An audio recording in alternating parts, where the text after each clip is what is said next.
અને દેવના દીધેલા હોય એ જ આંકલો કરી શકે ભાઈ. આ બધાય આંકલો કરવા વાળા મને લાગે છે જાજી માનતાયું ના છે. પડકારો તો જ નીકળે ને. અમુક તો ડાયરામાં હોઈ ગયા મોઢા લઈને બેઠા હોય, એનું કામ થોડું છે યાર. આ તો વળે નહીં દુનિયામાં કરે ગેંગે કે ફેફે ઘડીક શણગાર મર્દો ના સજી લ્યો તો મજા આવે. અને મજા કઈ ઓર આવે જો કાયર વેશ મેલો તો. અટાણે જિંદગીના ભરોહા ક્યાં છે યાર. પણ માના સાનિધ્યમાં બેઠા છીએ. એવી જગતમાં રોહિશાળાના પાદરમાં ભગવતી ખોડિયાર બિરાજે છે. ચેતનભાઈ આદિ આવડ બિરાજે છે આયા હાથે બેનું. પ્રસંગ તો આપ જાણો છો, છતાંય રોહિશાળાના પાદરમાં જેની જન્મભૂમિ છે માની, એ બાગડતા બાગડતા બાગડતા બાગડતા બાગડતા બાગડતા એ બાગડતા ઘોડાની પડઘલી વાગતી આવે. ભાઈ ભાઈ ભાઈ આજે કે એકવાર અશોક સાઉન્ડ ને જોરદાર તાળીઓથી વધાવી લો યાર. હા, અમારી ઉંમરથી જાજો તેનો અનુભવ છે યાર. અને તમારા માટે પણ જે કે લવ ઇઝ મોર ઇમ્પોર્ટન્ટ ધન મની યાર.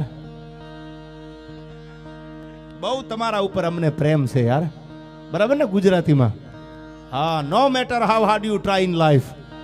હું ઘણી વાર કહું છું, જિંદગીમાં મહેનત કરી કરીને માથા પછાડીને મરી જવાની છૂટી, સફળતા ન મળે. સાંભળી લેજો બધાય, no matter how hard you try in life. આખી જિંદગી માથા પછાડીને મરી જાવ તો સફળતા ન મળે, પણ કૃપાનો વરસાદ વરસી જાય, માથે આમ જગતંબાનો ભગવાનનો પંજો પડી જાય. No matter how hard try in life you success god. ભગવાન સક્સેસ ત્યારે બનો જ્યારે ભગવાનના આશીર્વાદનો પંજો તમારી ઉપર પડી જાય. તો સાંભળી લેવું, જીવનમાં આવે તમારા પલ્લા પલ્લો એક ઝોલો તો કરે લાખો સલામ. તો આશીર્વાદ મળી જાય. અને જગતમાંના આશીર્વાદ ત્યારે મળે જ્યારે રોહિશાળાના પાદરમાં આવતા પહેલા તમારી સત્તાનો, તમારી સંપત્તિનો વજન જ્યારે હિમાડે મૂકીને આવો ને, તો નરેનભાઈ માના દર્શન થાય. પણ કે ગોહિલની હાજરી છે એટલે મને પ્રસંગ યાદ આવ્યા. એ બાગડતા બાગડતા બાગડતા બાગડતા બાગડતા એ બાગડતા ઘોડાની પડઘલી વાગતી આવે. અને આ પાદર જગદંબા હાથ હાથ વરાની દીકરીઓ ખલકોડે રમે છો. હવે સાંભળી લ્યો, હું તમે શું દેવાના હતા? પ્રસંગ સાંભળજો. હું તમે 50,000 5 લાખનો કદાચ ઘોળ કરીએ નરેનભાઈ થી, કદાચ હું તમે દઈ દઈને 15 લાખ 50 લાખ આપી, બીજું આપણે આપીશું ઓકી 50 લાખ 1 કરોડ 2-5 કરોડ આપણે ઉભા રહી જાય. હવે સાંભળજો, આ જગદંબા રોહિશાળાના પાદરમાં બેઠી છે, માં છે કેવી. અને હું તો એમ કહું કે દુનિયાના કોઈ હિમાડે ઉભા રહ્યો જેથી મતી મુંજાય અને જેથી દ હુજતી બંધ થઈ જાય, તેદી લાંબી આંગળી કરીને રોહિશાળા સામે પડકારો કરો. ત્રીજો દી થવા દેતો આ પાદરમાં બેઠી ન બેઠી જગદંબા થાય ભલામણા.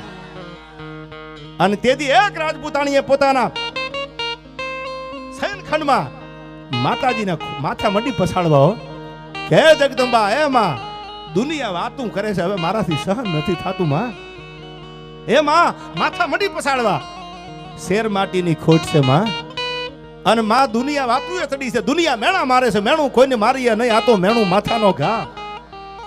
અને આંખમાંથી આહુડાની ધારું મંડી થવા અને માથા મંડી ખોડિયારની સામે પછાડવા થાનકે. પણ ત્યાં તો ફળા હોકારો મંડ્યા દેવા, ખમા ખમા મંડ્યું થવા. અને તેદી સોમલદેવ પરમારને એટલું કીધું કે મુંજાતી નહીં, દુનિયાના પડમાં ડંકો વગાડે એવો દીકરો દઉં માનજે, હું ભગવતી ખોડિયાર બોલીશું. હો, એક ગામમાં નહીં, એક પરગણામાં નહીં, પણ દુનિયાના પડમાં જો નામ રાખે અને કાળજા વિધિનો હોહરવો નીકળે એવો દીકરો આપું માનજે, ખોડિયારે આપ્યો છે. અને ઈ નવખણ નરેનભાઈ વાત ઈ કરું છું, ઈ નવખણ. પણ પ્રસંગ પછી કહો આપને દોરાવું આઈથી. પણ બાગડતા બાગડતા બાગડતા ઘોડાની પડગલી વાગતી આવે, હાથા ધોરાની દીકરીઓ હલકુડા રમે છે. અને જોયું રાજપૂત છે ઘોડા ઉપર, ખબર પડી ચારણ જગદંબાયું છે. પેગડામાંથી પગ લીધો અને જય માતાજી કર્યા. એક દીકરી હામી જવાબ આપ્યો જય માતાજી, બીજી દીકરીએ જવાબ આપ્યો જય માતાજી, ત્રીજી દીકરીએ જવાબ આપ્યો જય માતાજી. 6 દીકરીના મોઢામાંથી અવાજ નીકળ્યા જય માતાજી જય માતાજી જય માતાજી. પણ એક દીકરી જે કે ટગર ટગર ટગર ટગર ટગર ટગર ટગર જોવે હો. રાજપૂત છે, મારી મર્યાદા મુકાઈ ન જાય. ચારણ જગદંબા છે સામે, ક્યાંક મારી ભૂલ તો નથી થતી ને. લાકડી પડે એમ પગમાં પડ્યો અને કીધું માં જય માતાજી. અને જય માતાજી શબ્દ જ્યાં જગદંબાના કાને પડ્યો, 7 વર્ષની દીકરી સાંભળજો હવે, આ જે જગદંબાના સાનિધ્યમાં હું તમે બેઠા જી ખોડાલ છે કેવી, અને તેથી 7 વર્ષની દીકરીએ કે આમ માથે હાથ મૂકી અને એટલું કીધું, તું સાયન્સની તેવડ નથી કે આ ઘટના ઉકેલી કે શ્રદ્ધાની વાત છે, આ ભરોહાની વાત છે, આમાં સાયન્સ ટૂંકું પડે, તમારો મારો મગજ ટૂંકો પડે. ઈ આ પાદરમાં બનેલી ઘટના, ઈ જગદંબા જે પાદરમાં બેઠા છે એની તાકાત જો. તેથી 7 વર્ષની દીકરીએ માથે હાથ મેલીને એટલું કીધું કે મને ખબર નથી ક્યાં જાવ છો, પણ મંડ ઘોડાને હાંકવા, મંડ ઘોડાને હાંકવા. તારા ઘોડાના ડાબલે જો 18 પાદર ઘરે કરાવું માનજે મામડિયાની ખોડિયાર બોલીશો. આહા, એક નહીં બે નહીં, પણ 1800 પાદરનો જેને ધણી બનાવી દીધો, ધરતીને નહોતો ધણી અને નત કરતી નખતા, તને વરી તોય વગતા પરમના ધણી, આ તો ધરતીને નહોતો ધણી, આ તો નત કરતી નખતા. એક નહીં, હવે તમે નું નાજાભાઈ આપીને 5 લાખ આપી, અરે 5 કરોડ આપી, બીજું આપણું ગજું શું? 1800 પાદર જેને માથે હાથ મૂકી અને ખમકારે જો આતાભાઈને આપી દીધા હોય તો હું તમે તો આ ગળથોલિયા મારો આવ્યા છીએ એના સાનિધ્યમાં, એના બગીચાના બાળકો થઈને આવ્યા છીએ. ભરોહો રાખજો, તમારી મારી આબરૂ જગદંબા જવા નહીં દે. ઈ જગદંબા રોહિશાળાના પાદરમાં બેઠી છે યાર, એવી માં બેઠી છે આયા. અને હું તો ઘણી વાર કહું છું, યુવાનો માટે પણ બોલ્યો છું, આ ઘણા ઉપાડા ખાઈ ગયા એના માટે પણ આ શેર કાયમ બોલું છું યાર, કે हमने समंदर से सीखा है जीने का तरीका. ઘણા જો ને પૈસા થઈ જાય કે થોડુંક સસ્તી પ્રસિદ્ધિમાં ક્યાંક નામ લેતા શીખી જાય. ઘણી વાર કહું છું કે પ્લેન ઉતરે ને એરપોર્ટ ઉપર, પ્લેન લેન્ડિંગ થાય ને એટલે ભેંસ પ્લેન અરે ભટકાય ને એટલે ભેંસનું છાપામાં હવારમાં આવે કે ફલાણા એરપોર્ટમાં ફલાણા પ્લેન અરે ભેંસ ભટકાણી. શું કામ? કે ભટકાણી પ્લેન અરે એટલે. બાકી અમુકને નામ લેવા પડે, બાકી ભેંસના પેટના ને ઓળખે થોડા કોઈ યાર. અમુક નામ વટાવે ને માર્કેટમાં તઈ તો એના વિડીયો કોક જોવે યાર, તઈ તો ખદડી નામના ફોલોવર્સ વધે. બાકી પોતાના પગ ઉપર ઊભા થાય તો મરદના દીકરા કહેવાય યાર. કોકના નામ વટાવીને એકચ્યુઅલી આમ છે, એકચ્યુઅલી આમ છે, આવા જો મોરે મોરો માતાજી ધારી હશે થશે યાર. પણ વાત વ્યવહારની હોય તો સાંભળી લીજો, ઘણાય મથે છે. એટલે અમુક હું ઘણી વાર કહું છું કે આ ભેંસના પેટના ફોલોવર્સ વધારવા હાટું ક્યાં પ્લેન હારે આડામ ફરે છે. જોજો યાર, જોજો જગદંબા તમારી લાજ રાખે, ઝપટે સડતા નહીં. આ તો સમય બળવાન છે, ક્યાંક સમય ઝુકાવતો હોય છે યાર.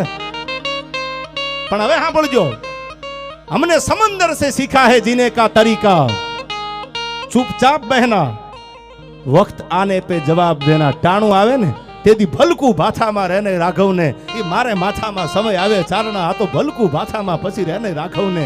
ટાણું આવે તેથી જવાબ દેવાનો હોય, બાકી ભલકું ભાથામાં રહેને રાઘવને. એમ હજી કહેવાય આપને. બધા સમજદાર ડાયરો છે એટલે કહું છું. આયા ઘણી વાર કહું છું, બધી જ્ઞાતિને ભેળા લઈને હાલે જીવનમાં ક્યારે હારતા નથી. પણ મને પ્રસંગ યાદ આવ્યો, આપને વાત કરતો હતો ને સોમલદેવ પરમારની, માથું મડી પછાડવા જગદંબાની સામે ભગવતી ખોડિયાર પ્રસન્ન થઈ. અને જગદંબા પ્રસન્ન થઈને કીધું કે દુનિયાના પડમાં ડંકો દે એવો દીકરો આપું જ માનજે, હું ખોડિયાર બોલીશું આયા હો. અને આ પારખું આ પ્રમાણ મળ્યું ક્યાં? દીકરાનો જન્મ તો થયો નાજાભાઈ, જન્મ તો દીકરાનો, નવઘણ નામ પાડ્યું. આપ કથા જાણો છો, આ જગદંબા ખોડિયારનો દીધેલો નવઘણ. અને જાહલને ચોરીએ ચડેલી જાહલ, એક નહીં બે નહીં નરેનભાઈ સાંભળી લ્યો, વાંચ્યા પછી બોલું છું. 12,000 ચારણોએ તરવારું હાથમાં લીધી. શું કામ? કે અમારી જવાબદારી છે, રાહ રાખીને વાત કરવાની છે. હવે જો નવઘણનું રૂવાડું ખાંડું થાય તો અમારું નાક વયું ગયું ગણાય. અને આખી કથા આપ જાણો છો. જાહલ ચોરીએ ચડી મોટી થઈ, જવતર હોમવા માટે ભાઈને બોલાવે. હગો ભાઈ હોય તો હગો ભાઈ આવે, કાકાનો દીકરો હોય તો કાકાનો દીકરો ભાઈ આવે. અને જો એકેય ભાઈ ન હોય, કાકાનો પોતાનો માનો જણ્યો, તો જવતરિયો ભાઈ કોઈક બીજી જ્ઞાતિનો બની અને બેનને માંડવામાં જવતર હોમમાં આવે. એ જાહલ ચોરીએ ચડી ધીરે ધીરે ધીરે ધીરે ધીરે આમ મંગળ ગવાણા. અને સાહેબ 999 પાદરનો ધણી ઘોડાના પેગડામાંથી પગ લઈ અને આવ્યો ભાઈ માંડવે. હો સડપ સડપ સડપ કરતા પગ દીધા. આમ જવતરનો મુઠ્ઠી ભરી અને જાહલને જવતર હોમી અને એટલું કીધું, બેન બેન મારી આગળ જાજુ બોલવાનું કઈ છે નહીં, પણ કેતો જુનાણાની ગાદી દઈ દઉં.